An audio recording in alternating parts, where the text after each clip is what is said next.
భారతదేశం పరువు తీయడానికి ఫ్లైట్ వేసుకొని మరి యూఎస్కి వెళ్తున్నారు మన వాళ్ళు. మీకు ఒక వీడియో చూపిస్తా.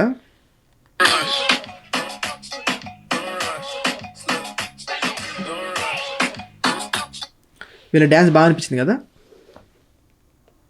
అది ఎంత నేరమయ్యో తెలుసా. ఇక్కడ వాళ్ళు చేసిన డ్యాన్స్ లొకేషన్ ఏంటో తెలుసా? World war II memorial.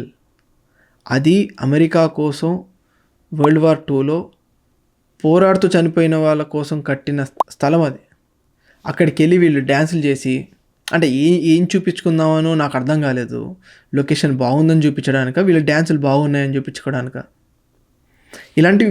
ఇది నేషన్లో ఇప్పుడు అమెరికాలో one of the hot topic ఇది. ఇతను ఉద్యోగం తీసేయాలి, ఇతన్ని వీసా రివోక్ చేయాలి, ఇప్పుడు ఇమీడియట్గా ఇతన్ని డిపోర్ట్ చేయాలి. ఎందుకు అంటే డిస్రెస్పెక్ట్ఫుల్గా ఇక్కడ డ్యాన్స్ చేసినందుకు. ఇలాంటిది ఇదొకటే లొకేషన్ కాదు, ఇదొకటే సిచ్యువేషన్ కాదు, ఇదొకటే ఇన్స్టెన్స్ కాదు. ఇలాంటి చాలామంది చాలా చోట్ల డ్యాన్సులు చేశారు మన వాళ్ళు. కానీ వాటికి కొంచెమే బ్యాక్లాష్ వచ్చింది. భయ్యా మీరు ఒకవేళ ఆల్రెడీ డ్యాన్సులు చేసి ఉండుంటే ఇట్లా డిఫరెంట్ లొకేషన్స్లో భయ్యా తీసేసేయండి. అర్థం చేసుకోండి. మీరేదో చూయించుకుందాం అని చెప్పి చిన్న విషయాల కోసం కెరీర్ని పోగొట్టుకోవడం అనేది నాట్ గుడ్. రెండోది, మీరు వెళ్ళిపోయేటప్పుడు ఇలాంటివి చేసి మీరు వెళ్ళిపోతున్నారంటే మీరు దేశం పరుగుతూ మీతో పాటు తీసుకెళ్ళిపోతున్నట్టు, which is not good as well. ఇదొకటే కాదు, ఈ డ్యాన్స్తో పాటు ఇంకోటి ఉంది. మనోళ్ళు డ్రోన్లు దొరుకుతున్నాయి కదా అని చెప్పి ఎట్లా పడితే అట్లా కొనేయడం, ఏడ పడితే ఆడ ఎగిరేయడం. That is also not correct. డ్రోన్కి రిస్ట్రిక్టెడ్ జోన్స్ అంటూ కొన్ని ఉంటాయి. మీరు దాన్ని బైపాస్ చేసి మరీ ఎగిరేస్తున్నారు.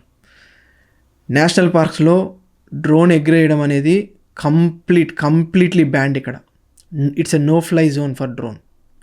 కానీ మన వాళ్ళు ఏం కాదులే ఎవడు చూస్తాడులే అని చెప్పి ఎక్కడో ఆపేసి సైలెంట్గా ఒక లొకేషన్ నుంచి తీసేసి దాని వీడియోలను అప్లోడ్ చేస్తున్నారు. అంటే ఇది ఎలా అయిపోయిందంటే ఏదో ఫ్యాషన్గా నేను చేసింది జనాలకు అందరూ చూపించాలి, నా టాలెంట్ ఏంటో తెలియాలని చూపించుకోవడానికో లేదంటే లైకుల కోసం చేస్తున్నారో నాకు అర్థం కావట్లేదు. ఈ సిచ్యువేషన్ మీ వరకు వచ్చే వరకు మీకు అర్థం కాదు. చేయకండి. నో రిస్ట్రిక్టెడ్ జోన్ అంటే నో రిస్ట్రిక్టెడ్ జోనే. అది డ్యాన్స్ అయినా డ్రోన్ అయినా మానేసేయండి. ఇట్లాంటివి చేయకండి. మీ వల్ల దేశానికి బ్యాడ్ నేమ్ వస్తుంది.